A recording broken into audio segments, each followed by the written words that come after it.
nggak sih kalian bertanya-tanya kenapa dalam kondisi tertentu obat harus diberikan melalui suntikan atau infus, bukan diminum seperti obat pada umumnya?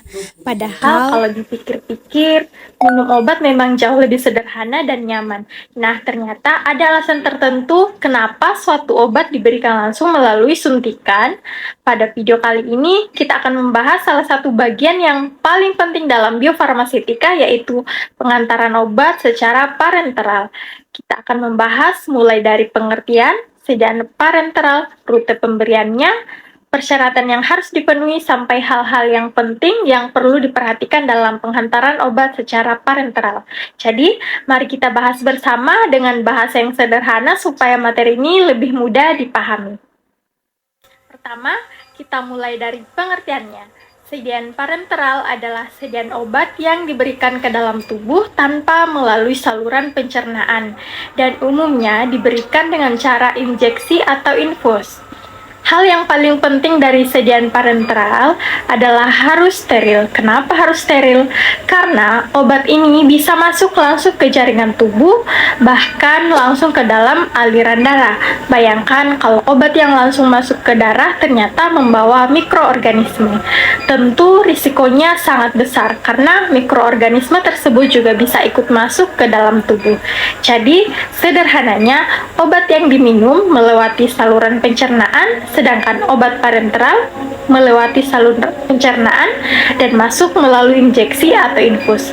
Selain steril, kemasan sediaan parenteral juga harus mampu mempertahankan kondisi steril tersebut sampai obat digunakan.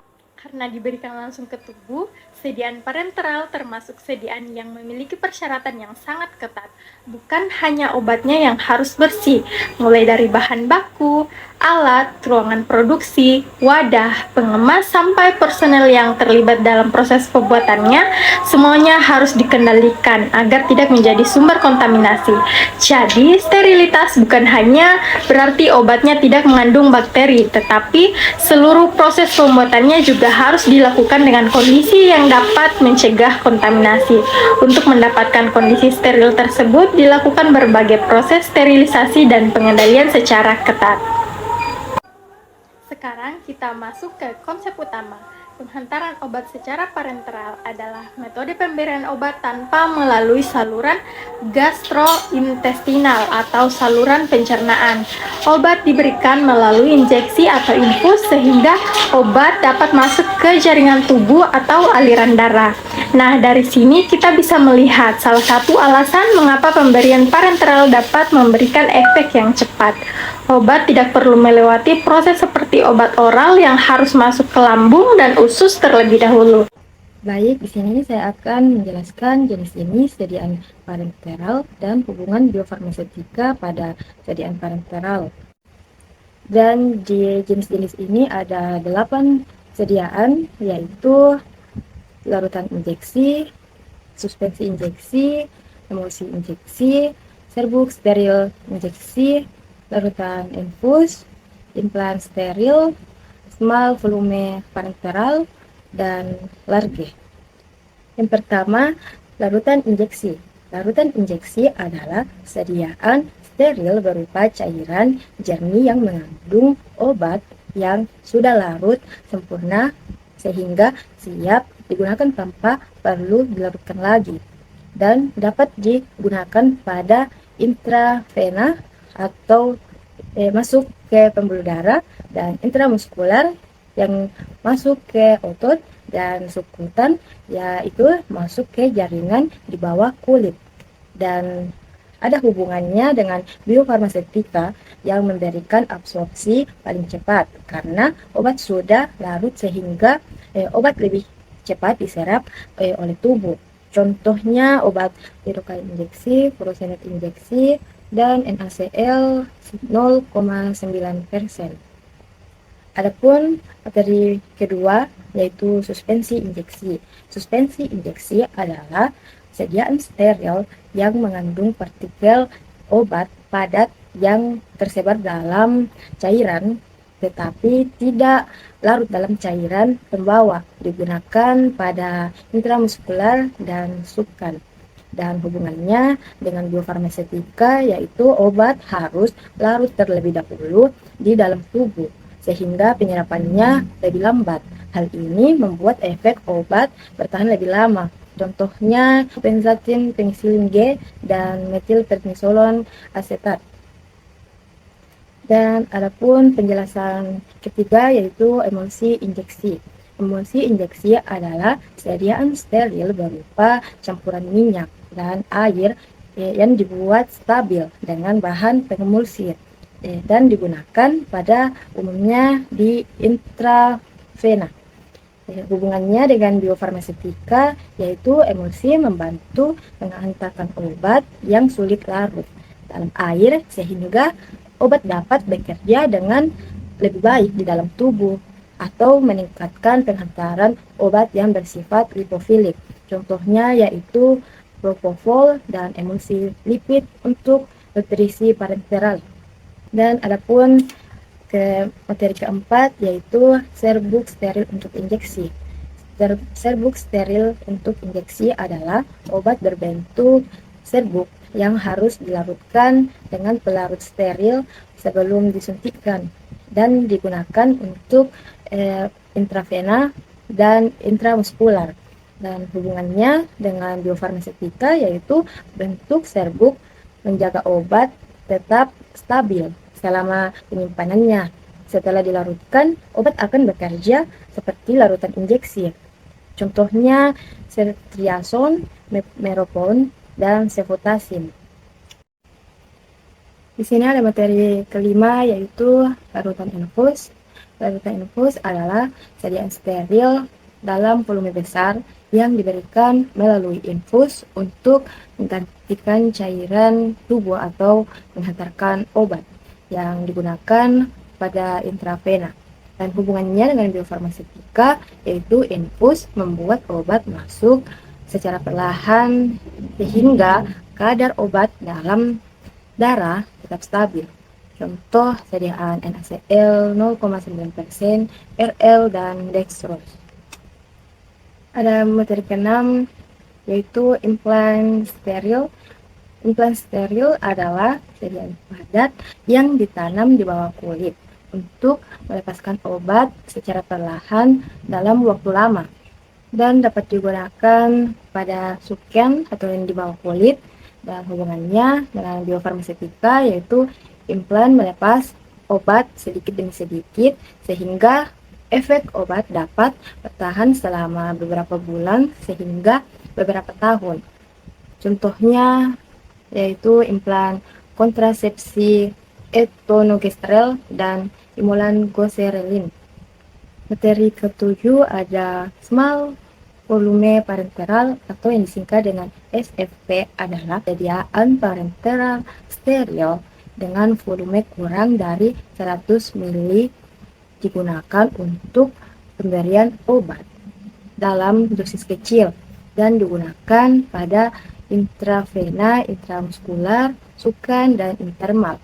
Hubungannya dengan biofarmaseutika yaitu karena volumenya kecil, SFP memberikan dosis obat secara tepat dan kecepatan kerja obat dipengaruhi oleh bentuk sediaan dan rute pemberiannya.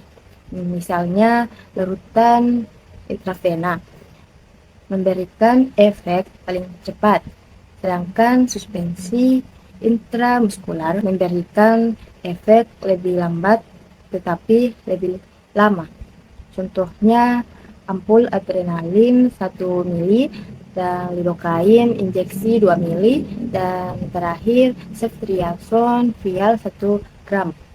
Dan yang terakhir ada large volume parenteral atau yang disingkat dengan LFP adalah sediaan parenteral steril dengan volume 100 ml atau lebih yang umumnya digunakan sebagai cairan infus dan dapat digunakan pada intravena melalui infus. Dan hubungannya dengan biofarmaseutika yaitu LFP memungkinkan obat masuk secara perlahan dan terus-menerus ke dalam sirkulasi darah sehingga kadar obat dalam plasma lebih stabil. Selain itu, LFP berfungsi menggantikan cairan tubuh, memperbaiki keseimbangan elektrolit, dan sebagai media penghantaran obat. Contohnya yaitu NaCl 0,9% 500 ml dan Rl 500 ml dan dextrose 5% 500 ml dan dextrose 10% 500 ml. Jadi, semakin langsung rute pemberiannya ke sirkulasi, maka secara umum efek obat dapat muncul lebih cepat. Sekarang kita masuk ke bagian yang juga sangat penting, yaitu rute pemberian obat parenteral. Rute pemberian menentukan kemana obat diberikan dan seberapa cepat obat dapat memberikan efek. Pertama adalah intradermal. Pada rute ini, obat disuntikan ke dalam lapisan kulit yang disebut dermis, tepat di bawah epidermis. Salah satu lokasi pemberiannya adalah bagian dalam lengan bawah. Jadi, kalau digambarkan secara sederhana, yang pertama itu dari kulit, lalu epidermis, dan dermis. Nah, suntikan intradermal masuk sampai bagian dermis. Selanjutnya adalah intramuskular. Pada rute ini, jarum menembus kulit dan masuk ke jaringan otot. Lokasi pemberiannya dapat berupa lengan atas, paha, atau bokong. Karena masuk ke jaringan otot, obat kemudian dapat diserap dan jaringan tersebut ke dalam sirkulasi. Nah, selanjutnya adalah subkutan. Kalau intramuskular masuk ke otot, maka subkutan masuk ke jaringan lemak yang berada tepat di bawah kulit. Jadi gampangnya intradermal kulit bagian dermis, subkutan jaringan lemak di bawah kulit, dan intramuskular jaringan otot. Perbedaan lokasi ini akan memengaruhi proses penyerapan obat. Sekarang kita sampai pada salah satu bagian paling penting dari materi ini. Karena sediaan parenteral langsung masuk ke tubuh, ada beberapa persyaratan yang harus dipenuhi. Di antaranya yang pertama harus steril, kedua bebas pirogen, ketiga sedapat mungkin isotonis dan isohidris. Selain itu, sediaan juga harus bebas dari partikel asing, stabil, kompatibel dengan wadah, serta memenuhi persyaratan volume dan monografi. Dan itulah pembahasan mengenai penghantaran obat secara parenteral. Semoga setelah melihat video ini, kita tidak hanya tahu bahwa obat parenteral diberikan melalui suntikan atau infus, tetapi juga memahami mengapa sediaan tersebut harus steril, bagaimana bentuk sediaannya memengaruhi kerja obat, serta bagaimana rute pemberian dapat memengaruhi efek terapi. Dan itulah pembahasan mengenai penghantaran obat secara parenteral. Dan itulah tadi pembahasan kita mengenai biofarmaseutika, penghantaran obat melalui berbagai rute pemberian. Mulai dari penghantaran obat melalui rektal dan vaginal, penghantaran obat secara parenteral, penghantaran obat melalui mata, hingga penghantaran obat melalui kulit. Dari seluruh pembahasan tersebut, kita dapat memahami bahwa setiap rute pemberian obat memiliki karakteristik, kelebihan, serta pertimbangan yang berbeda. Pemilihan rute pemberian obat bukan hanya sekedar menentukan bagaimana obat masuk ke dalam tubuh, tetapi juga sangat berpengaruh terhadap proses penghantaran obat, penyerapan, kecepatan kerja, hingga efektivitas terapi yang diberikan kepada pasien. Karena pada akhirnya dalam dunia kefarmasian, setiap detail kecil dalam suatu sediaan obat memiliki peran penting untuk memastikan obat tersebut aman, efektif, dan memberikan manfaat yang optimal bagi pasien. Terima kasih sudah menyimak. Wassalamualaikum warahmatullahi wabarakatuh. Assalamualaikum warahmatullahi wabarakatuh. Pada video kali ini kami akan membahas materi biofarmaseutika dengan judul penghantaran obat melalui mata. Yang pertama, pengertian biofarmaseutika. Biofarmaseutika penghantaran obat melalui mata mempelajari hubungan antara sifat fisikokimia obat, formulasi sediaan oftalmik, dan proses absorpsi obat pada jaringan mata untuk menghasilkan efek terapi yang optimal. Mata memiliki sistem pertahanan alami sehingga obat sulit mencapai jaringan target. Kemudian, sebagian besar mata diberikan secara topikal dalam bentuk tetes mata. Namun hanya sebagian kecil obat yang dapat mencapai jaringan target karena adanya berbagai penghalang biologis. Oleh karena itu, diperlukan formulasi yang tepat agar efektivitas terapi dapat meningkat. Yang kedua, mengapa penghantaran obat mata sulit? Penghantaran obat melalui mata cukup sulit karena sebagian besar tetes mata memiliki bioavailabilitas sekitar 1-5%. Hal ini disebabkan oleh beberapa faktor. Yang pertama, refleks berkedip dapat mengeluarkan obat dari permukaan mata. Yang kedua, air mata dapat mengencerkan obat. Yang ketiga, dryness nasolakrimal menyebabkan obat lebih cepat hilang dari permukaan mata. Selain itu, kornea merupakan salah satu penghalang utama absorpsi obat. Jadi, setelah obat diteteskan, obat harus bertahan di permukaan mata dan kemudian menembus penghalang mata agar dapat mencapai jaringan target.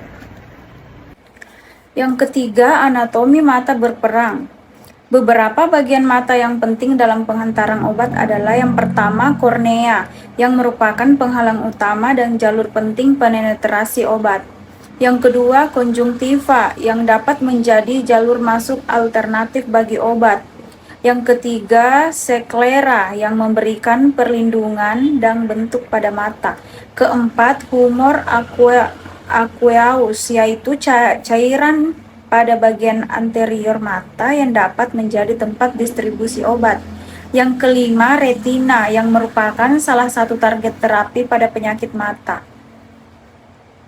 Dan yang terakhir adalah blood retinal barrier, yaitu penghalang fisiologis yang melindungi retina tetapi juga dapat membatasi masuknya obat ke jaringan retina.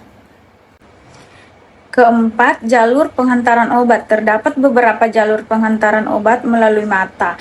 Yang pertama adalah jalur topikal, yaitu obat diberikan pada permukaan mata. Contohnya adalah sediaan tetes mata, gel, dan sediaan salep. Yang kedua adalah jalur intraokular, yaitu obat diberikan langsung ke dalam struktur mata. Salah satu contohnya adalah injeksi intravitreal yang digunakan untuk mencapai jaringan retina. Yang ketiga adalah jalur periokular, yaitu obat diberikan di sekitar mata, misalnya melalui subkonjungtiva dan subtenon. Yang keempat adalah jalur sistemik, yaitu obat diberikan melalui tubuh, misalnya secara oral atau intravena. Selanjutnya, pemilihan jalur penghantaran bergantung pada jenis penyakit, target jaringan, sifat obat, dan tujuan terapi.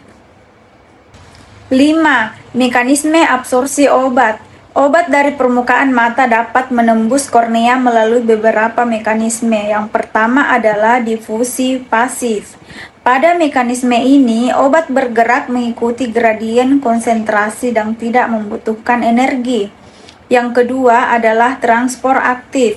Obat dipindahkan melalui protein transporter dan membutuhkan energi.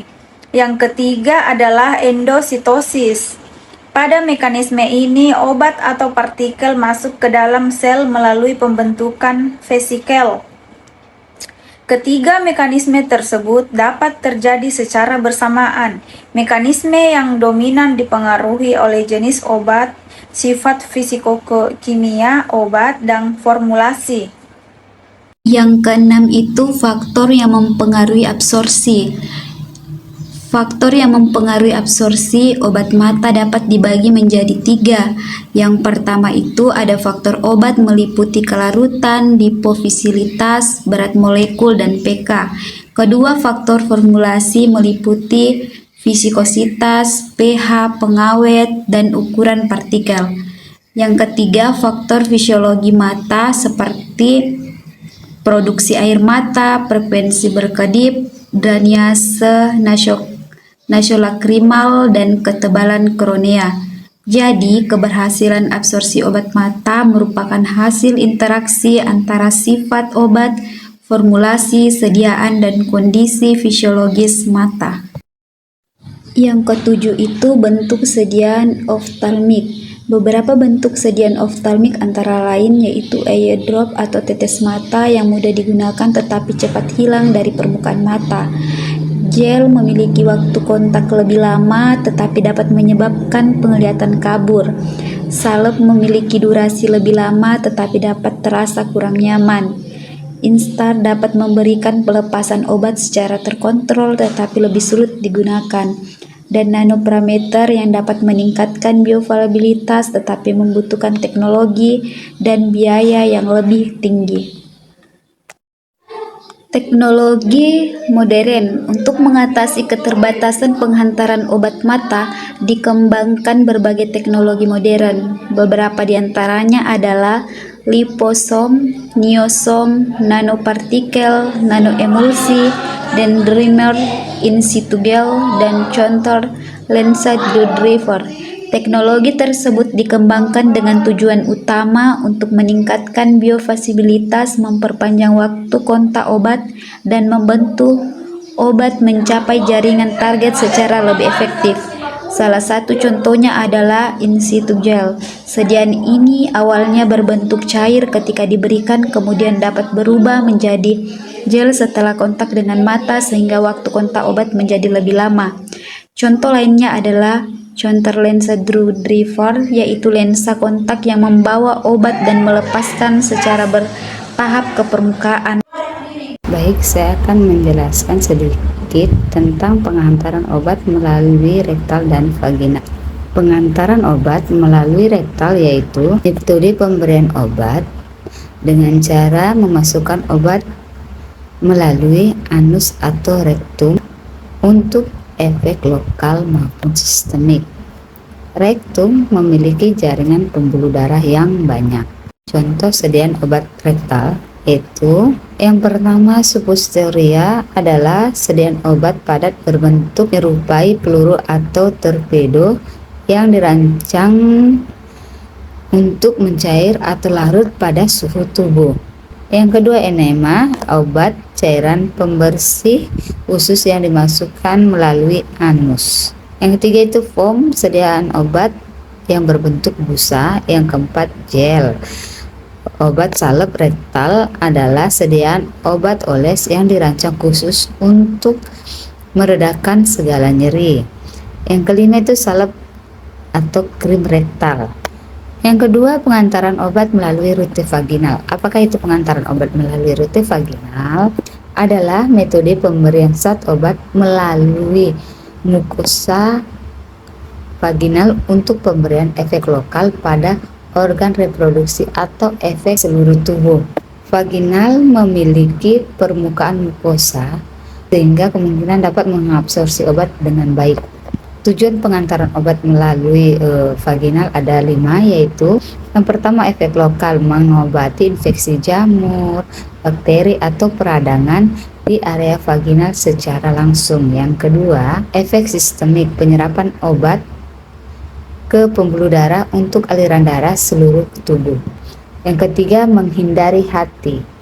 Yang keempat, mengurangi efek samping. Yang kelima, diperuntukkan untuk pasien yang sulit menelan dan atau dalam keadaan pingsan. Contoh sediaan obat digunakan melalui vaginal. Yang pertama itu contoh obat Ovula. Adalah contoh obat yang dirancang berbentuk oval dimasukkan ke dalam vaginal.